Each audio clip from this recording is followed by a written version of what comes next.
En este sábado 23 de mayo del año 2020, como siempre, nos da mucho gusto que usted esté en la sintonía de Radio Fórmula QR. Agradecemos infinitamente el favor de su atención, pero sobre todo la confianza que tienen estos micrófonos y en particular con este programa Reformulando de nuestra querida compañera Pilar Jufresa, que hoy tenemos el honor de cubrir este espacio. Y bueno, si hay un tema importante, aparte de la salud, obviamente, aparte de la salud en la casa, en el hogar, de manera personal, hay un tema que es sumamente importante y que realmente se convierte en una pesadilla si no lo sabemos afrontar. Se trata del tema económico. Esta pausa que la vida nos puso a la humanidad, obviamente no va a quedar así, va a traer consecuencias de salud, consecuencias psicológicas, pero sobre todo consecuencias económicas. Todo está en pausa, todo está detenido y eso obviamente repercute en las finanzas.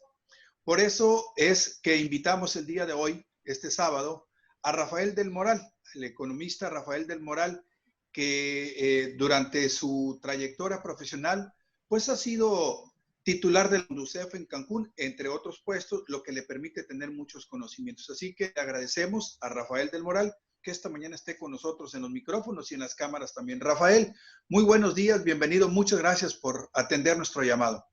Muchas gracias a ustedes, Sergio, y con mucho gusto aquí a la orden. Pues empecemos con ahora sí que como decían los clásicos, empecemos por el principio. Desde tu punto de vista, desde tu óptica, ¿cuál es la radiografía que tenemos hoy, particularmente en Cancún, en Quintana Roo, en materia económica? ¿Cómo lo ves? Es una radiografía de cómo andamos en materia económica y qué es lo que viene, obviamente. Bien, estamos frenados en lo que es actividad económica en general, particularmente en el sector turístico, que es el mayor generador de ingresos del Estado, y también particularmente en la zona norte del Estado. Y esto obliga a que, por un lado, se tenga menor consumo, ya que hay menos ingresos, y por otro lado, también nos vemos obligados a estar dentro de casa. Así que, aunque hay personas que tienen capacidad de consumo, capacidad de gasto, porque mantienen sus sueldos, porque son empresarios y tienen sus ahorros, tienen recursos, no pueden usarlos fácilmente porque la mayoría de los comercios están cerrados. Entonces tenemos en lo que es la parte económica dos frenos, el cierre de negocios por cobertura sanitaria y la incapacidad de gastar, porque al estar cerrados los comercios, quienes sí tienen recursos no pueden aplicarlos en su mayoría porque los comercios están cerrados. También tenemos un panorama de mucha gente que no tiene recursos, que perdió su empleo o que no tenía un empleo fijo con sueldo, sino que tenía ingresos por comisiones, por ventas, por bonos a lo mejor, y con un sueldo mínimo, y que de repente se quedó sin esos ingresos, y que además de que no tiene ingresos, tiene que estar resguardado en su casa, cubriendo, sí, las necesidades mínimas de la familia, como son comer, vestirse, usar luz, usar agua, usar todos los recursos que debemos a diario usar, y se ven con la limitación de que no están produciendo ni tienen una reserva, y ahí pues podríamos hablar de por lo menos la mitad de la población de Cancún. Esa es mi estimación, ¿no? Estamos cerrados e incapaces. Perdón, Rafael. Sí. La mitad de la población está en estas condiciones de indefensión económica. Sí, limitada. Esa es mi estimación. En tanto que, repito, no tiene un sueldo fijo y tampoco tiene capacidad de vender ni de generar comisiones por sus ventas, ¿sí? O ingresos directos por venta de productos que, por ejemplo, alimentos que venden, ¿sí? O en el caso de los taxistas, no se puede manejar, o aunque puedas manejar, no hay clientes afuera. Estamos hablando de una buena cantidad, particularmente parte norte del estado. El interior del estado tiene otra perspectiva porque allá no les afectó tanto la parte turística, ¿sí? Tal vez tenían menos ingresos que los que la parte norte, pero en general la actividad puede seguirse dando con las condiciones que ya sabemos de mantenernos resguardados, pero funcionando en lo que es, por ejemplo, la colecta en los campos, quienes tienen acceso a productos del campo, y comercio en mercados, comercio al menudeo, en calles inclusive. Eso es lo que se puede ver en los pueblos del estado, quitando, repito, las ciudades del norte que son más enfocadas al turismo. Es un panorama, pues perdón la palabra por ser quizá un poco pesimista, pero es un panorama sombrío. Sí, sí, es duro, es duro. Por eso la urgencia de que venga la reapertura lo más pronto posible, obvio, guardando los cuidados de las medidas sanitarias. Haciendo a un lado la cuestión sanitaria, que no es tu especialidad, sino lo económico, desde tu punto de vista y experiencia, ¿cuándo consideras que es un buen momento para reactivar, para regresar, como dicen ahora, a la nueva normalidad? Haciendo a un lado el asunto sanitario, que eso corresponde a las autoridades, ¿no? Así es, y quedamos por hecho que hay que seguirlo haciendo. Bien, en la parte económica, mi opinión es que en junio se debe reabrir, y me parece que las banderas que da el sector salud lo van a permitir de manera gradual. Vamos a empezar algunos sectores, sobre todo la parte turística, en la primera quincena de junio. Esto va a ayudar mucho a que podamos captar un poquito de lo que sería la normal temporada alta de verano de julio-agosto. Obvio, no vamos a esperar las ocupaciones de años anteriores. Uno, porque vamos a estar saliendo del problema COVID. Y por otro lado, también por las mismas restricciones que va a imponer la autoridad sanitaria. Pero estoy seguro que en junio se pueden reabrir oficinas gubernamentales, algunos hoteles, no sé si ya todas las plazas comerciales, pero algunas partes, me parece que ya en junio, a mediados, quizás fines de junio, vamos a tener esta actividad inicial. A partir, pues, de la segunda quincena de junio, más o menos. Sí. Yo creo que desde el 15 al 30 de junio ya vamos a estar viendo un poquito más de actividad, que va a ayudar bastante, aunque sea en pequeño todavía. Bueno, todos de alguna, Rafael, muchísimo. Estamos charlando con Rafael del Moral. Él es economista y especialista en el manejo de los dineros, poquito, mediano, mucho, pero bueno, los dineros siempre son importantes. Todos, sin duda, manejamos dinero a la hora de comprar, a la hora de pagar, a la hora de recibir. Todos tenemos dinero. Algunos son dinero en cash y otros dinero plástico. Así es. Rafael, cuáles son los, aunque sea poco el dinero que se maneja, cuáles son los consejos, las recomendaciones que tú das para que el golpe, para que el trancazo que viene no sea tan fuerte? Bien, bueno, quienes no cobramos sueldo y como decía yo en la parte anterior, dejamos de percibir comisiones, bonos y demás, ya estamos sufriendo la parte ruda desde hace más de un mes. ¿Qué tenemos que hacer? Continuar con lo que desde hace un mes estábamos comentando un poco más, de mantener el gasto al mínimo indispensable. O sea, tratar de consumir únicamente en lo estrictamente indispensable, como son alimentos, quizás medicamentos, artículos de limpieza. Lo que estamos usando al día y que requerimos de sí o sí. Si nos va quedando un poquito de dinero, hay que reservarlo, hay que cuidarlo, pero contando pesos y centavos. ¿Por qué? Porque aunque parece que la luz al final del túnel se ve para el próximo mes, pues por lo menos es un mes más. Y luego la reapertura va a ser gradual. Entonces, no porque se reabra un poco en junio, va a querer decir que ya todos vamos a tener capacidad de compra, de consumo, como se hacía en meses, años anteriores. Entonces, tenemos que seguir cuidando, si me permite el ejemplo, en tipo de economía de guerra, los recursos que tengamos. También puede pasar que no queda mucho dinero en la bolsa, pero sí queda alguna línea de crédito disponible, ya sea de tarjeta, de un crédito de nómina, de un crédito personal, o inclusive del empeño de bienes, sobre todo para los que no tenemos sueldo, ¿no? En esos casos, la recomendación es las líneas de crédito, tratar de reservarlas por si caemos enfermos, por si alguien de la familia cae enferma, ahí tratar de usar las líneas de crédito, porque aunque el crédito sea caro, la vida es mucho más valiosa que el crédito más caro. Entonces, si tenemos líneas de crédito disponibles, tratemos de no tocarlas por si alguien de la familia cae en enfermedad.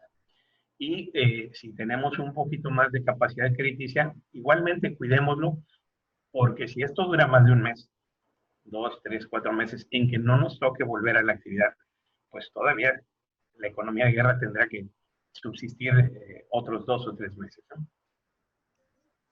Menciona Rafael que en esta circunstancia tan adversa y tan difícil, pues es como estar naufragando en un mar embravecido y de repente se te atraviesa una tablita, pues te agarras de ella. En este caso son los créditos bancarios, pero a veces esa tablita a veces, pues sí, te salva, pero luego esa tablita empieza a ahogarte también.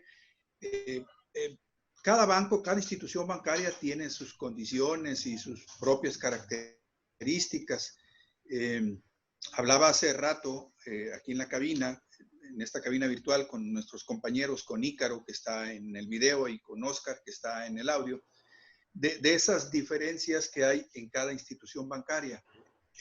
¿Son sanas o hay que ser cuidadoso ahí en esas cuestiones de que, como son letras chiquitas y estás desesperado, le firmas y luego cuando te das cuenta, ¡ay! Ya lo que le firmé, ¿no? ¿Qué nos puedes platicar de esto? Bien, mire, en general el crédito es caro, el crédito al consumo es caro. Voy a separar muy fácilmente, muy brevemente, cuáles no son tan caros. Estos no son créditos de consumo, son los créditos hipotecarios, que su tasa anda un poquito abajo del 10% anual, y los créditos automotrices, que su tasa anda entre el 15 y el 20% anual. Eso es lo menos caro. Vamos a dejarlo de lado porque en este momento está muy difícil comprar casa o comprar auto. Vámonos al crédito que en este momento es el que más comúnmente se usa, que es el crédito al consumo. Son las tarjetas de crédito, créditos de nómina, créditos personales. Estos créditos normalmente supera el 50% anual. Entonces es crédito caro, es dinero caro. Y en algunos casos supera el 100%. De banco a banco, hablar de cuál es más barato me parece que no sería correcto. Más fácil es identificar cuál es más caro o menos caro. Barato no hay. Entonces, en este momento, aparte de que es caro el crédito, la gente que se quedó sin empleo no tiene acceso al crédito bancario. Entonces, si no tiene una línea de crédito disponible ahorita, ir a tocarle en la puerta del banco se vuelve muy difícil porque físicamente las sucursales están con menos personal o cerradas. Y segundo, si no tenemos una cuenta con un manejo, un flujo de efectivo, un flujo monetario interesante, el banco no nos va a hacer mucho caso a nuestra solicitud. Lo más probable es que nos declinen las solicitudes. Entonces, eso nos vuelve muy difícil el acceder a ese crédito que además es caro. Y sí, en el caso de que logremos que nos autoricen un crédito y nos pongan el contrato, pues sí, tenemos que firmar con toda la letra chiquita, lamentablemente. ¿Por qué? Porque no hay dinero más caro que el que no hay, y si lo vamos a buscar es porque lo necesitamos. Entonces, sí, triste y desafortunadamente, el crédito sigue siendo muy caro en México, a pesar de la competencia que se dio desde 2000 con instituciones internacionales, y por lo mismo debemos ser muy cuidadosos en el uso del crédito, para que lo usemos en lo estrictamente indispensable. Y yo ponía el ejemplo, tratemos de usar el crédito solo para el caso de enfermedad. Pero claro, si no hay para comer y tenemos disponible la tarjeta, o el banco nos dice, tienes disponible una línea de crédito de nómina o personal, sí, con todo y lo caro que sea en este momento, puede ser más práctico y más útil el tomarlo que decir, está muy caro y mejor me quedo sin comer o dejo a mis hijos sin comer. Eso no lo podríamos hacer. La letra chiquita, lamentablemente, sí, casi siempre incluye cláusulas. Pues lo normal es decirle leoninas, ¿sí? Quizás no sea un término muy correcto, pero lamentablemente sí, los bancos cobran caro. Entonces, eso no va a cambiar lamentablemente de mañana para pasado mañana, aunque debería, porque las tasas de referencia están bajando, siguen bajando. Las tasas de referencia son las que dicen cuánto cuesta el acceso al dinero, pero los bancos no le mueven a la baja como lo movió el Banco de México en días pasados. Entonces, cuidemos el uso del crédito, seamos conscientes de que no es barato, el dinero es caro.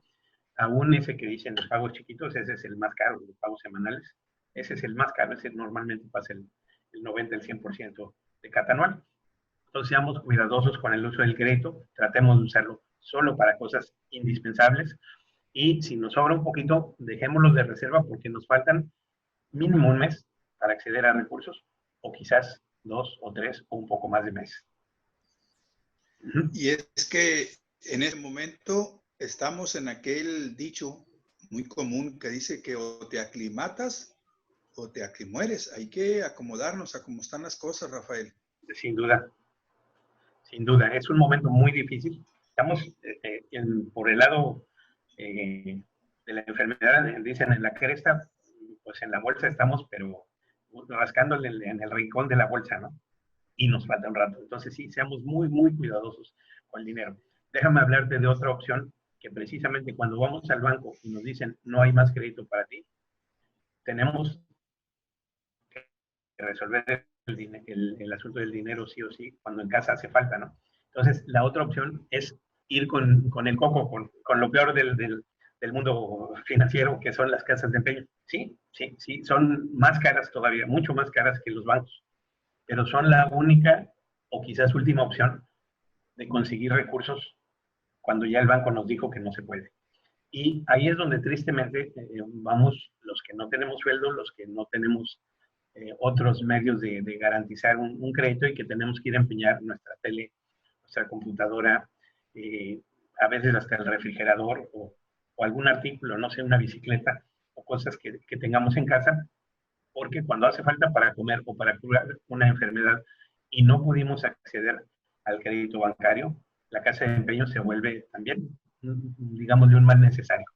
Siguen funcionando las casas de empeño porque siguen teniendo clientes y yo creo que van a seguir funcionando como han funcionado siempre, en especial en tiempos de crisis, cuando la puerta del banco se cierra. Es más caro ese dinero, hay que tener más cuidado con él, pero también hay que reconocer que queda como última opción de acceder a recursos para quien menos tiene. Rafael, a través de diferentes medios, los bancos mandaron avisos en los que te anuncian ciertos apoyos, ciertas facilidades en el crédito que tú tienes debido a la contingencia que estamos viviendo. Esta institución bancaria se solidariza y te ofrece esto y esto otro. Digo, hay que hablar claro, los banqueros no son hermanitos de la caridad y no regalan nada. ¿Cuál es? Con manzanas y peras, ¿nos puedes explicar en qué consisten esos apoyos? Claro. Sí, con mucho gusto. Primero que nada, vale la pena mencionar que fue muy acertado el momento en que lo hicieron. Fueron los primeros que ofrecieron algún tipo de apoyo sin discutir y sin pedir el apoyo o la bendición del gobierno. Y eso fue bueno porque finalmente pues, el administrador de esos recursos es el banco.